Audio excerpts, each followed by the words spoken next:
Saya tidak ingin Habib Rizik Syihab terus-menerus dijalimi, karena bisa jadi yang muncul adalah istidrat. Dan kalau istidrat itu bentuknya adalah konflik horizontal dan konflik vertikal, disebabkan tingkat ketertindasan, tingkat penekanan, tingkat ketimpangan dan kehinaan terus berjalan, maka suka tidak suka akan ada perlawanan.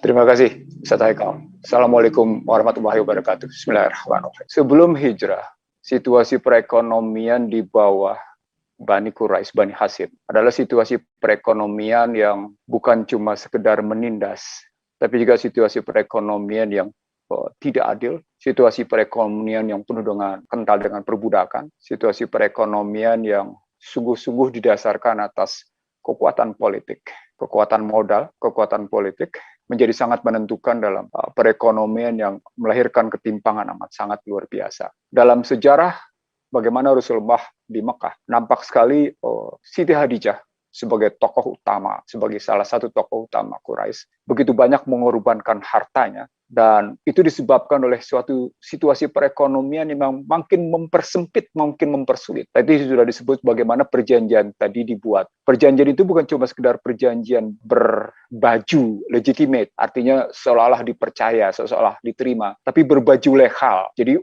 unsur legal legitimate-nya itu kuat sekali sehingga memang umat Islam dalam perspektif sebelum hijrah secara perekonomian politik memang ditekan habis-habisan.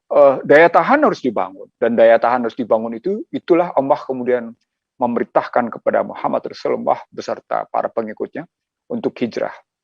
Yang menariknya, begitu hijrah sampai diterima oleh kaum Ansor, bagaimana kaum Muhajirin diterima oleh Ansor, maka yang terjadi adalah setelah membangun masjid, Utsman bin Affan bernegosiasi dengan Yahudi yang menjual air. Negosiasinya adalah penjualan dibagi atas waktu, dan pada saat hak waktu itu ada pada Utsman bin Affan, maka umat muslim mendapatkan kebebasan untuk memperoleh air, tidak dengan semata-mata dengan harga yang tinggi sebagaimana Yahudi menentukannya. Apa yang terjadi di balik hijrah dengan langkah keduanya adalah melakukan transaksi dengan Yahudi untuk air. Yang pertama adalah salah kalau teori dalam ilmu ekonomi menyatakan bahwa ilmu persaingan itu didatang dari Barat. Ilmu persaingan dari Barat itu dikenal dengan indeks persaingannya dikenal dengan 4 hal. Yang pertama adalah harga, yang kedua adalah kualitas, yang ketiga adalah delivery, yang keempat adalah inovasi, temuan-temuan baru posisinya.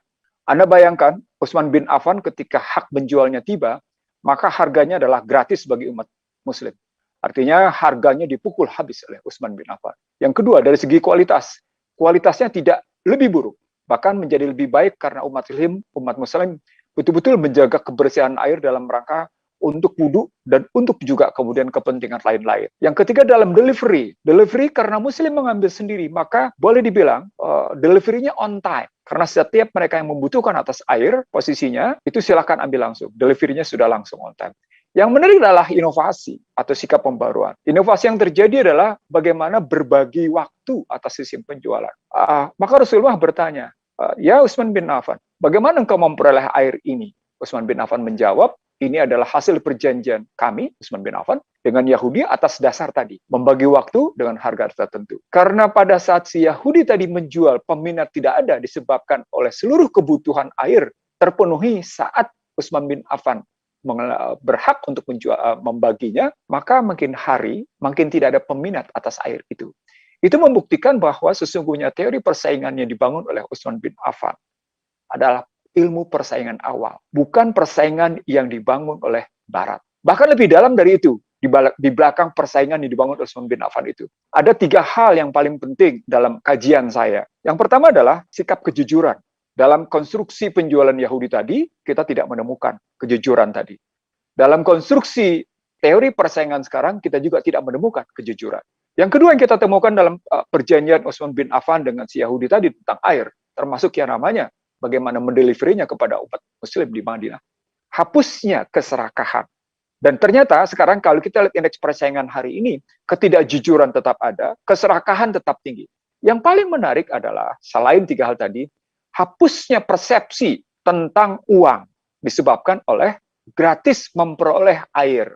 Disinilah muncul kemudian hadis yang menyatakan bahwa Muslim berserikat untuk yang namanya tanah pertanian, api, dan air posisinya. Nah, perspektif ini menggambarkan bahwa sesungguhnya kita memang harus berhijrah. Hijrah pertama kali dalam struktur ekonomi di dunia maupun di nasional, hijrah dalam pengertian hapus ketidakjujuran, hapus keserakahan, hapus bangunan-bangunan persepsi. Kalau kita menghapus tiga hal tadi, maka sesungguhnya yang langkah pertama yang harus kita lakukan, berhenti berhutang. Apalagi hutang berbasis riba. Teman-teman sekalian, saya baru saja mengupdate situasi ekonomi politik internasional yang sedang terjadi baik di kawasan Australia, di Eropa, atau bahkan di Amerika. Setelah ada ancaman yang namanya C-19 akan lebih ganas, diduga akan lebih ganas, dan vaksin kemudian dilihat sebagai bentuk biometrik ID yang masuk ke dalam tubuh manusia sebagai wujud nanoteknologi, mereka melihat bahwa ada ancaman besar ke depan, di mana dunia akan lebih panas, kata mereka. Mereka menyebutnya sebagai satu peringatan besar dari situasi global karena climate change, perubahan iklim, sudah tidak bisa lagi diatasi. Di beberapa negara bagian Amerika, memang tingkat kepanasan sudah mencapai demikian tingginya, bahkan sudah mencapai 54 derajat Celcius. Ada yang 52, ada yang 54. Sebelumnya juga terjadi di Australia, kebakaran yang luar biasa. Saya melihat global climate change itu pada hakikatnya adalah satu kampanye besar yang dilakukan oleh satu partai bernama Demokrat sejak Al Gore sebagai lawan jatuh ke Bush pada pemilu 2004 di Amerika, upaya untuk membangun sebuah strategi baru menguasai dunia. Global climate change sebagai tindak zalim yang terjadi di panggung dunia, itu akan terkena ke seluruh dunia, seperti situasi C-19 dan vaksin, di mana mereka memaksa seluruh dunia harus tunduk pada aturan-aturan itu. Kenapa saya kemudian menggeser dari posisi hijrah yang pertama sampai dengan cerita tentang situasi yang terakhir ini? Karena saya melihat umat Islam di dunia, bukan hanya Indonesia, sudah dalam posisi amat sangat terdesak. Yang pertama, umat Islam di dunia tidak memiliki teknologi secanggih mereka. Yang kedua, umat Islam di dunia tidak punya kemampuan membangun opini publik di dunia. Seluruh media massa, bahkan sejak 1997 ketika mereka sudah menyatakan sosial media sebagai wujud persenjataan, umat Islam dunia cuma sekedar sebagai pemakai, cuma sebagai user, bahkan sebagai operator pun kita begitu didikte habis-habisan untuk menggunakan gadget itu posisinya. Jadi yang pertama adalah bagaimana kita tidak punya kekuatan atas teknologi. Yang kedua, kita tidak punya kemampuan untuk melakukan imbangan atas kekuatan yang mereka bangun dengan kekuatan modal, dengan medianya. Yang ketiga, kita tidak mampu membangun kecanggihan mereka berorganisasi. Bagaimanapun kita harus akui mereka canggih dalam berorganisasi, walaupun kemudian kita lihat teknologi yang mendukung mereka untuk begitu cepat mengambil keputusan secara akurat. Yang saya maksud adalah lewat yang namanya teknologi yang mereka miliki, mereka bisa mengambil keputusan demikian cepat dan akurat. Dalam bahasa saya yang sederhana, keputusan mereka selalu memiliki speed, stamina, and akurasi. Punya kecepatan, punya daya tahan, posisinya, punya ketahanan, tepatnya, dan akurat. Dan ini basisnya adalah teknologi. Nah, sesungguhnya umat Islam di dunia, khususnya di Indonesia, punya kemampuan melakukan satu keseimbangan, walaupun tadi disebut oleh Zulkifli Hasan sebagai segala sesuatu bentuknya berimbang. Tapi itu sekedar kata-kata. Saya tidak ingin itu berwujud sekedar kata-kata, sebagaimana Neno bilang, kita banyak berbusa-busa dalam menyampaikan sesuatu, tapi kemudian kita tidak mampu mewujudkan dalam tindakan. Saya ingin berhenti, teman-teman sekalian, dari sekedar berkata-kata. Saya ingin berhenti dari sekedar beretorika. Saya ingin berhenti cuma bicara di panggung-panggung diskusi, di panggung-panggung seminar atau webinar. Dalam pengertian berhenti adalah, saya tidak ingin lagi dakwah model kata-kata itu tidak dilunjukkan dengan dakwah tindakan nyata. Nah, kalau sudah seperti itu, maka kata kuncinya adalah harapan baru yang kita mesti bangun. Harapan baru yang kita mesti bangun dalam posisi sekarang adalah kita mengubah sistem perekonomian. yang kita miliki. Kita harus mengubah hal-hal yang patut kita tinggalkan, karena begitu kita berhijrah masuk ke dalam sistem ekonomi Islam, terutama ekonomi politik Islam, maka kita akan mendapat apa yang disebut dalam Al-Baqarah 218.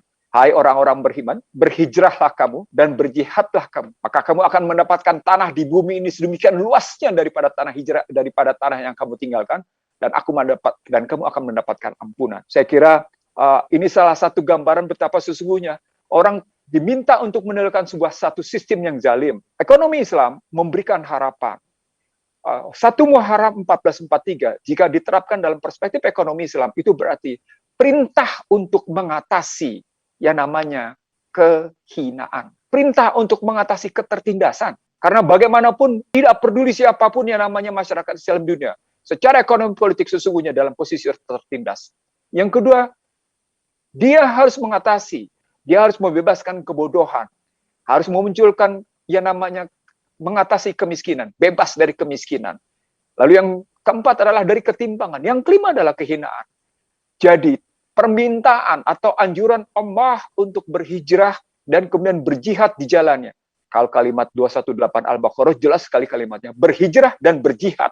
Karena tanah hijrah itu lebih luas, dan engkau akan mendapatkan ampunan dengan rezeki yang luar biasa. Maka saya memberikan makna bahwa sesungguhnya ketika kita hijrah secara ekonomi politik, maka kita akan memiliki ketahanan. Ketahanan yang luar biasa. Saya setuju pada beberapa pendapat tadi tentang misalnya pentingnya kita untuk saya tidak ingin menggunakan bahasa asing, respect dalam hal ini. Betapa pentingnya kita hidup saling menghormati dan menghargai. Tapi muncul pertanyaan, apakah umat Islam di Indonesia sungguh dalam posisi dihormati dan dihargai? Padahal saya Ihsanuddin Nursi merasa betapa tidak dihormati dan betapa tidak dihargai. Jadi kalau tadi ada kata-kata, mari kita saling meningkatkan respect satu sama lain. Saya ingin bertanya kepada mereka yang menyatakan itu. Apakah dirinya merasa dihormati atau tidak? Apakah dirinya merasa dihargai atau tidak?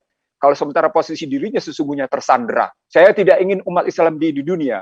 Saya tidak ingin umat Islam di Indonesia tersandera. Saya tidak ingin Habib Rizik Muhammad Syihab dalam posisi dizalimi terus-menerus. Karena andai kata ini terjadi terus-menerus, yang muncul adalah istijrad. Dan saya khawatir istijrad itulah bentuk konflik horizontal dan konflik vertikal. Saya ulang, saya tidak ingin Habib Rizik Syihab terus-menerus dijalimi. Karena bisa jadi yang muncul adalah istijrad. Dan kalau istijrad itu bentuknya adalah konflik horizontal dan konflik vertikal, disebabkan tingkat ketertindasan, tingkat penekanan, tingkat ketimpangan dan kehinaan terus berjalan, maka suka tidak suka akan ada perlawanan. Dan itu bukan sekedar perlawanan ekonomi, tapi juga perlawanan ekonomi politik. Teman-teman sekalian, sekali lagi saya tidak ingin berretorika. Saya tidak ingin berkata-kata. Saya sudah mewujudkan dalam pekerjaan saya beberapa tahun ini. Dan saya ingin mengatakan pada Anda semua, ternyata sistem ekonomi Islam sesungguhnya justru memiliki ketangguhan amat sangat luar biasa. Saya kira ini yang mestinya kita lakukan. Karena dengan kita berhijrah dari sistem ekonomi yang zalim, sistem ekonomi yang merusak, sistem ekonomi yang munafik, sistem ekonomi yang sungguh-sungguh tidak berpihak pada nilai-nilai kemanusiaan, maka Islam justru menjawabnya bahwa dia harus membebaskan dari ketertindasan. Ekonomi Islam justru menjawab bahwa membebaskan kemanusiaan dari kebodohan, membebaskan kemanusiaan dari kemiskinan, membebaskan manusia dari ketimpangan, dan membebaskan kemanusiaan dari kehinaan.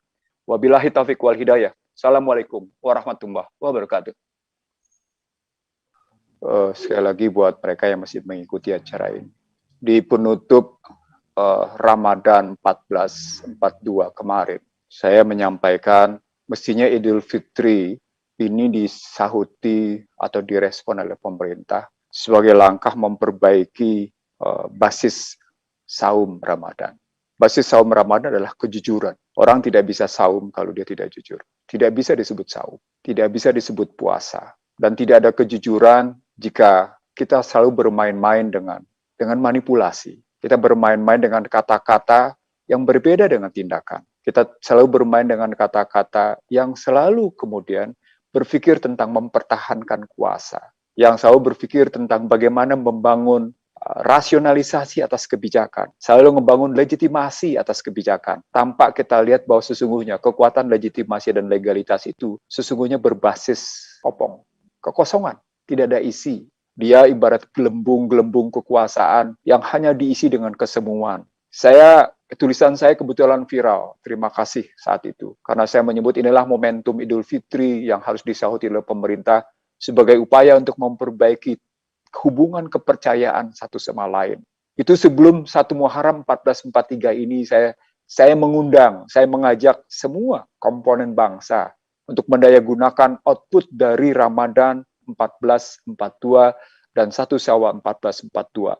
Sayang saya tidak melihat itu terjadi dari mulai 1 Syawal hingga 1 Muharram. Yang terjadi adalah bagaimana kita selalu bilang tidak ada TKA yang datang, selalu ada TKA yang datang. Selalu kita bilang ini problem pandemi sehingga masyarakat harus pakai PPKM darurat, harus pakai PPM level 4. Tapi pada saat yang sama muncul TKA, maka muncul pertanyaan, ini sedang berpihak kemana sesungguhnya? Di tengahnya namanya anak bangsa, demikian rupa sulitnya menghadapi kehidupan. Berapa banyak hotel restoran yang tutup? Luar biasa. Anda tahu yang namanya warteg 50% tutup. Itu berarti kesulitan masyarakat menengah ke bawah luar biasa. Lalu tiba-tiba Anda mengatakan, pertumbuhan ekonomi kuartal kedua 7,07%. Lalu orang semua ribut, bagaimana mungkin dalam suasana daya beli ambruk, kelas menengah ke bawah terpukul, Anda bisa tumbuh? Saya punya jawaban. Ya, karena terjadi peningkatan pembelian otomotif sebesar 908%. Tinggi, luar biasa. Juga terjadi peningkatan pembelian motor sebesar 288%. Juga terjadi peningkatan ekspor batu bara. Pertanyaan, seperti saya bilang ketika PPNBM dihapuskan pada industri otomotif dan pada motor lainnya, juga termasuk penghapusan bagi properti berharga 2 miliar. Yang menikmati adalah orang-orang yang berpunya. Bukan orang-orang yang berjuang sendiri mengatasi kehidupannya. Lalu pemerintah dengan bangga menyebut, ini karena bantuan tunai langsung begitu memberi manfaat. Ini karena bantuan sosial dan perlindungan sosial memberi manfaat. Ya, Anda dulu menolaknya. Karena pada hakikatnya, pemberian bantuan langsung atau bantuan sosial itu tidak sedang mengajarkan masyarakat punya ketahanan menghadapi gejolak perekonomian. Apa poinnya, Bapak Ibu sekalian, di tengah 1 Muharram 1443 ini? Saya kira dengan jumlah hutang yang mendekati 6.600 triliun, dengan tingkat suku bunga yang tinggi, di tengah situasi pertumbuhan ekonomi yang tidak punya efek menetes ke bawah dengan baik, di tengah namanya ketimpangan makin meningkat, dan karena itu mereka tidak berani mengumumkan gini rasionya berapa, dan pada saat yang sama meningkatnya kemiskinan serta pengangguran, maka pada saat yang sama berarti kita harus mengatasi sendiri. Saya teringat di sini kata-kata ibda bin nafsi tadi. Kali itu kita mulai dengan ibda bin nafsi, kita ganti dengan ibda bin kaum. Mari kita mulai dengan kaum, itu artinya kita mulai dengan komunitas. Dan kita lupakan katakan posisi bagaimana negara yang terus-menerus melakukan sebuah tindakan yang mengambil jarak dengan masyarakat banyak. Dan terus-menerus mempertahankan kekuasaannya dengan caranya sendiri, tanpa memperdulikan rusaknya sistem kepercayaan dalam politik, rusaknya sistem kepercayaan dalam ekonomi, rusaknya sistem kepercayaan dalam yang namanya urusan kepengadilan, urusan hukum, rusaknya kepercayaan dalam posisi sistem sosial, dalam bahasa sederhana, rusaknya modal sosial, rusaknya modal politik, yang mengakibatkan posisi banyak investor kabur walaupun masuk kemudian portofolio. Maka inilah kesempatan kedua. Ini kesempatan kedua Anda memperbaiki kebijakan. Ini kesempatan kedua Anda menunjukkan bahwa Anda punya keberpihakan pada dalam negeri secara baik, secara adil. Kata-kata hijrah adalah kata-kata yang disandang dengan kekuatan kebenaran dan kebaikan. Kata-kata hijrah adalah kata-kata di mana yang dijunjung tinggi adalah al-haq min haq. Al-haq min rabbikum, fala takunanna minal mumtarin. Bahwa kebenaran itu tidak datang dari mana-mana dan jangan pernah diragukan sekalipun. Itu karenanya doanya adalah Allahumma harinal haqqan haqq warzuqna tiba'ah wa arinal batila batila warzuqna tinabah. Terakhir sekali, saya ingin mengatakan kepada siapapun yang sedang mengikuti atau kemudian nanti viral, saya tidak tahu. Saya ingin mengatakan, kalau terus-menerus modelnya begini, di mana kekuatan global diikuti, kekuatan globalis diikuti oleh kekuatan nasional, dan ternyata mereka melakukan apa yang disebut dengan tindakan-tindakan manipulasi atas semua bentuk kekuasaan dan perekonomian, baik dalam perspektif multipolar, atau kemudian quadripolar, atau kemudian malah hubungan antar negara dengan warga negaranya, atau hubungan antar warga negara, maka yang terjadi adalah betapa kehidupan ini makin tidak menenteramkan. Saya khawatir ini tanda-tanda akhir zaman. Dan kalau akhir zaman dihadapi seperti ini, saya khawatir bangsa ini tidak punya kekuatan dan ketahanan.